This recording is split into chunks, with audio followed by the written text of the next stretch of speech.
नमस्कार, मैं हूं फैज़ आलम फैज़ी और इस वक्त हम गाज़ीपुर बॉर्डर पे हैं, जहां किसानों का प्रदर्शन लगातार जारी है। किसान अपनी मांगों को लेकर के लगातार प्रदर्शन कर रहे हैं। ये प्रदर्शन सिंघू बॉर्डर, टिकरी बॉर्डर और गाज़ीपुर बॉर्डर पे हो रहा है।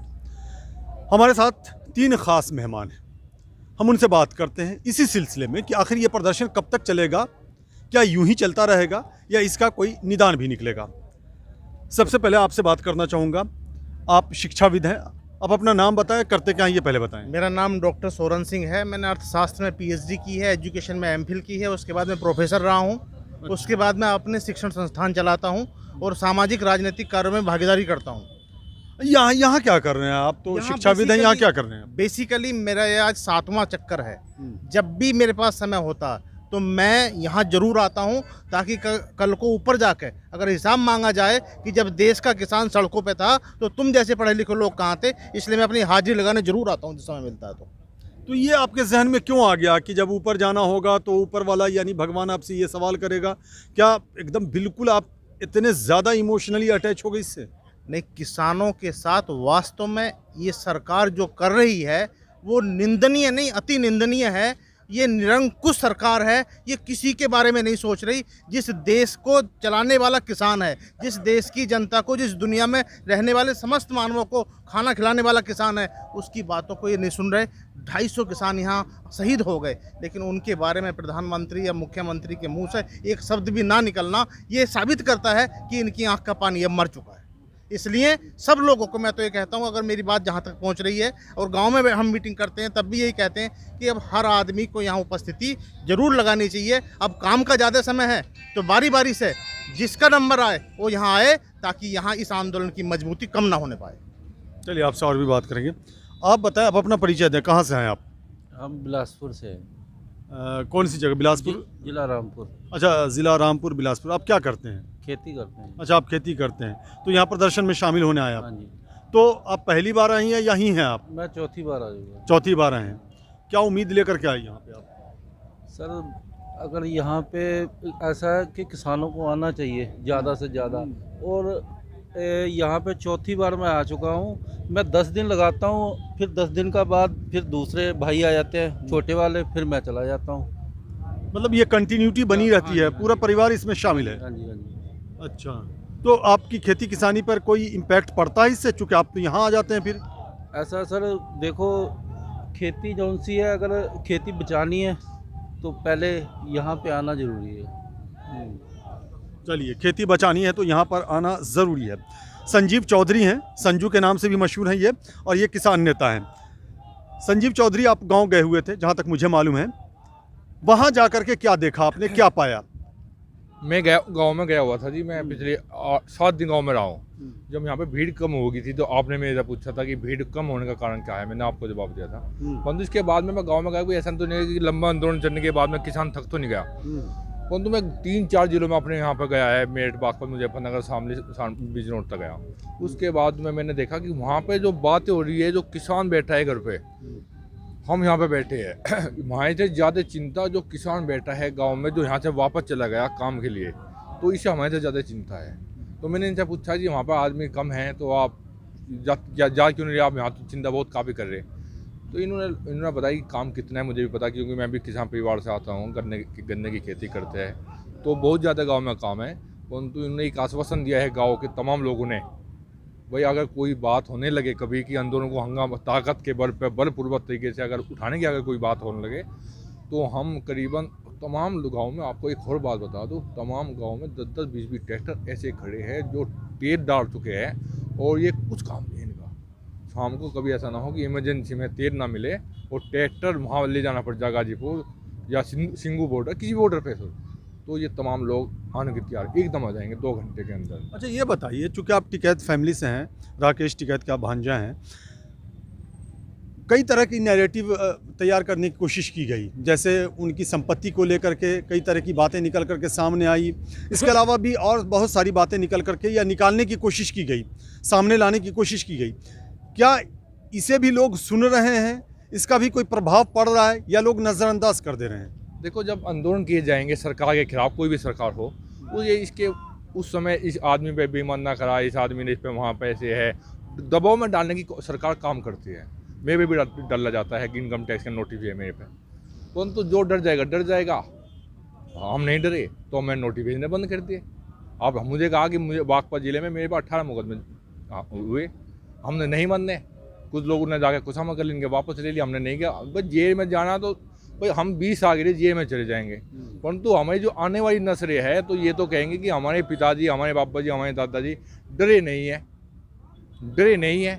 तो कहना मैं या तो डर जाओ, अगर अपनी नस्लों को आगे बहादुरी दिखानी है कि हम डरे नहीं है, किसान के नेता बनना है, अगर अपने नाम के आगे किसान नेता लगाना है, चौधरी लगाना तो है। ये मुकदमे किस बात के लिए? आपने कहा कि कई आपके ऊपर मुकदमे हैं, नोटिस भी कई आए आपको, तो ये नोटिस क्यों आए और मुकदमे क्यों? देखो हमारे यहाँ आंदोलन चल रहा था और यहाँ पे मैं सक्रिय हूँ। जो 25 तारीख को 1000 ट्रैक्टर लाया था लिखवा के, तो ये दबाव में डालने की ना जावे आवे, खेत में शांति बनी रहे, जिले में शांत बना रहे, तो ये तो दबाव डाल ले जाए ना, ये तो दबाव डाला जाता है। ये दबाव डालने की कोशिश हो रही। चलिए आपके पास आएंगे। आप ये बताइए कि चूँकि आप शिक्षाविद हैं और बहुत ज़्यादा आपने शिक्षा प्राप्त की है, जैसा कि आपने खुद बताया, इसका भविष्य क्या दिखाई दे रहा है आपको? जो आंदोलन चल रहा है, मैं इसकी बात कर रहा हूँ। आज भारतीय जनता पार्टी का छोटा हो या बड़ा कोई भी नेता बीजेपी का झंडा अपनी गाड़ी पर लगा के गांव में घुसने की हिम्मत नहीं कर रहा। सिर्फ पश्चिमी उत्तर प्रदेश में या दूसरी जगहों पर भी? मैं आपको ये बताऊं कि जिला पंचायत अब का चुनाव आने वाला है। इस पंचायत चुनाव में भारतीय जनता पार्टी के कार्यालय पे कोई आवेदक नहीं है कि मैं लड़ना चाहता हूं। गांव में मीटिंग नहीं कर पा रहे। अभी तो पश्चिमी उत्तर प्रदेश की बात आप जो पूछ रहे हैं, लेकिन किसान तो पूरे देश में है। आज यहाँ पश्चिमी उत्तर प्रदेश में थोड़ा सा एग्रेशन ज़्यादा है, लेकिन अभी दूसरे लोग जैसे हमारे राकेश टिकैत जी हैं, दूसरे चड़ूनी साहब हैं, ये सब जिस जगह जाकर लोगों को जागरूक कर रहे हैं। यही माहौल बनता जा रहा। और मैं तो एक बात और बताना चाह रहा हूँ, यहाँ तो आंदोलन चल ही रहा है। मेरे जनपद में हर गाँव में 5 लोग सुबह सत्याग्रह पर बैठते हैं। कौन सा जनपद है? अमरोहा में। अच्छा। और वो 5 बजे से सुबह 10 बजे से लेकर 5 बजे तक कुछ खाते पीते नहीं, भूख हड़ताल करते हैं, कृमिक अनशन करते हैं नियमित रूप से। अखबार में भी छपता है, उनके फोटो मेरे पास विजुअल्स भी हैं। तो ये अब घर घर तक पहुंच गया, चूल्हे चूल्हे पे ये आंदोलन पहुंच गया। और ये मोदी जी को भुगतना पड़ेगा। किसान की हाय लेके आज तक कोई अहंकार से बड़ा, मतलब सबसे बड़ा अहंकारी आदमी, मतलब रावण का भी अगर मामला होता तो रावण को भी झुकना पड़ता। इतना अहंकार आज मोदी जी दिखा रहे हैं किसानों के सामने। इनका बुरा दिन है, अति के बाद अंत होता। अब इनका पराभव शुरू हो गया। लेकिन मोदी जी जो कह रहे हैं या मोदी सरकार जो कह रही है, वो तो ये कह रही है ना कि ये जो 3 नए कृषि कानून हैं, ये तो छोटे किसानों के हित में हैं। ये भी तो समझाया जा रहा है ना। ठीक है, मैं आपकी बात मान रहा हूँ थोड़ी देर के लिए। अभी ये कहते हैं कि किसान तो बिना पढ़ा, इसको समझाया नहीं जा सकता, ये समझ में नहीं आ रहा। इसको विपक्ष के लोगों ने भड़का रखा। अभी बैंक वाले हड़ताल पे थे कल परसों, वो भी बिना पढ़े भर्ती किए हुए थे क्या इन्होंने? ये जब मुझे दिख रहा है कि इस दवाई से मुझे नुकसान होगा, तभी तो मैं मना कर रहा हूँ। मुझे दवाई चाहिए नहीं, मुझे बुखार है नहीं, ज़बरदस्ती आप इंजेक्शन लगा रहे हैं।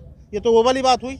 मोदी जी अपने 2 गुजराती मित्रों के लिए इस देश को गिरवी रखना चाहते हैं। इनका पहले से भी ये व्यवस्था थी कि पहले बुजुर्ग हमसे कहते थे गांव में कि ये बीजेपी किसानों की पार्टी नहीं है, ये किसानों के हित में कभी सोच नहीं सकती। वही साबित हुआ 4 साल में, जब आपका शोध संस्थान गन्ना शोध संस्थान शाहजहाँपुर जो उत्तर प्रदेश में एकमात्र है, वो कहता है कि 10% गन्ने की लागत बढ़ गई और आप 1 पैसा नहीं बढ़ाते 4 साल में, तो इससे ज़्यादा किसान के प्रति बेदर्दी और मतलब उसका गला काटने का काम और क्या करोगे आप? इसलिए आज बीजेपी उत्तर प्रदेश से भी साफ हो जाएगी, पंचायत चुनाव में, आने वाले 2022 के चुनाव में भी साफ हो जाएगी। और इसकी ये परिणति होगी, जब नई सरकार आएगी तो उन्हें पता कि किसान की ताकत क्या है। इन्होंने इतने अहंकारी आदमी को यहाँ से भगा दिया, तो वो संभल के चलेंगे। चलिए मैं ये भी दिखा दूं, हम मरेंगे भी तो दुनिया में सबको जीना सिखा जाएंगे। ये किसानों के प्रदर्शन में लोग आए हैं जी। तो ये देखिए, ये सब पोस्टर बैनर लेकर के यहाँ पे मौजूद हैं। हालांकि इससे पहले भी मैंने दिखाया था, जेल में सज़ा काट रहे भारत के नेताओं को 8 पेंशन क्यों? ये 8 पेंशन, तो ये सवाल उठाए जा रहे हैं। आप ये देखिए, ये तमाम तरह की जागरूकता कही जा सकती है किसानों की। सरकार के ख़िलाफ़ इस तरह की नाराज़गी है जो प्रदर्शित कर रहे हैं। आपसे एक सवाल करना चाहूँगा, आप किसान हैं? हाँ, मैं किसान कहाँ से आए? मध्य प्रदेश के भोपाल के पास रायसेन जिला का किसान। अच्छा, भोपाल से यहाँ गए? हाँ, मैं 3 महीने से हूँ, 3 महीने 5 दिन हो गए। कहाँ, गाजीपुर बॉर्डर पे? हाँ, पहले ये ब्रिज का था, अब ऊपर हूँ। और तो आप अकेले ही या और भी लोग हैं? कुछ लोग आए थे, चले गए, मैं भी अकेला हूँ। लगातार कंटिन्यू यही है आप? कंटिन्यूस हूँ, अभी तो 29-30 के बाद से रेगुलर हूँ। तो आप खेती किसानी करते हैं? खेती है हमारे पास। तो मध्य प्रदेश के किसानों की हालत अच्छी नहीं है क्या? नहीं, हालत तो सारे भारत के किसानों की अच्छी है, और नियत शासन की अच्छी नहीं है, और इस सरकार की। कैसे लगता है आपको? ये जब सरकार में नहीं थे तब कहते थे कि आमदनी दूनी करेंगे, किसान बहुत परेशान है, और सत्ता में जैसे ही आए तो उनके स्वर बदल गए। अच्छा, ये बताइए कि अगर आपको मैं कहूँ कि कंपैरिजन करें आप पश्चिमी उत्तर प्रदेश के किसानों से, हरियाणा और पंजाब के किसानों को मिलाकर के मैं अगर ये सवाल करूं, तो मध्य प्रदेश और इधर के किसानों में क्या फ़र्क है? देखिए, यहाँ पे लोग संगठित हो गए हैं, और वहाँ पे भी समझ सब रहे हैं कि सरकार गलत है, लेकिन मौका देख रहे हैं कि अब झेल लो भाई 24 तक इनको। 23 में मध्य प्रदेश चुनाव है, इनका नुकसान तो ये करेंगे भाई। सरकार वोटों को ही महत्व दे रही है, तो वोटों से जवाब तो देंगे। वहाँ संगठित क्यों नहीं है किसान? नहीं हैं, संगठित हैं, लेकिन कुछ मजबूरियाँ होती हैं, कुछ लोग सत्ता से जुड़े हैं। यहाँ भी वहाँ किसान संगठन है? सब है संगठन, और रैली, धरना प्रदर्शन, ट्रैक्टर रैली कराई हमने उदयपुरा बरेली। तो इधर जागरूकता है, ऐसी ही जागरूकता वहाँ है मध्य प्रदेश में? और या इस और भी आवश्यकता है? नहीं, सब समझ रहे हैं, लेकिन जब कुछ लोग जुड़े हैं आरएसएस और बीजेपी से, वहाँ थोड़ा बाहुल्य है, तो वो अब समझ रहे हैं कि फंस गए हैं, तो भाई अपने बाप को खराब कौन कहे और अपनी माँ को कौन बेड़नी कहे। चलिए, का बहुत बहुत शुक्रिया। तो आपने देखा, ये तमाम किसान नेता, शिक्षाविद सब यहाँ मौजूद हैं, और सब जो किसानों का प्रदर्शन है उसमें शामिल हो रहे हैं। किसानों की तरफ से जो मांगें रखी गई हैं उसमें अपनी आवाज़ लगा करके उसे मजबूती दे रहे हैं, उसे बुलंद कर रहे हैं। और दिलचस्प बात यह है कि असम से भी लोग यहाँ आए हैं, और भी कई राज्यों से यहाँ लोग आ रहे हैं। मध्य प्रदेश के भी एक व्यक्ति यहाँ पे मौजूद थे, भोपाल के पास से। तो हर दूसरे राज्य से भी यहाँ प्रदर्शन में शामिल होने के लिए लोग आ रहे हैं, और लगातार किसानों की आवाज़ में अपनी आवाज़ मिला करके उनकी आवाज़ को मजबूती प्रदान कर रहे हैं। देखने वाली बात ये होती है कि ये जो आवाज़ एक साथ मिल करके सरकार की दहलीज तक जा रही है, सरकार की नींद कब खुलती है। हमें दीजिए इजाज़त, नमस्कार।